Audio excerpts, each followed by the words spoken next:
Няма дърпане, съжалявам. Не искам. Не, съжалявам. Не искам. Съжалявам.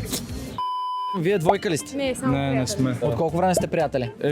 От 6 месеца запознахме се на Нова година, малко повече. Кое е най-важното нещо за едно приятелство между мъж и жена?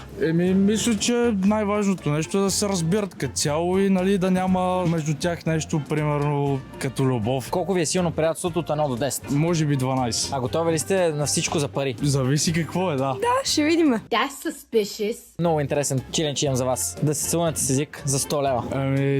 Чува се сега, тя ако е съгласна. Не искаш? Не знам. Айде бе, сега стоя си стоя. Сега ще си ги разделите, може да си хапнете едно обядче, да си скарате добре. Не. Тя не ми изглежда Не искаш? Не. Би ли е целунал като цяло? Абсолютно бих я целунал. Би. Абсолютно, даже за парите 100%. Не. Не! Че те целуна, няма да ми се сърдиш, ама после ще ходим си хапнем, така че няма проблем. Съм против. Не, няма против. Не, Няма дърпане, съжалявам. Не искам. Не, аз съжалявам. Не искам. Съжалявам. Опа!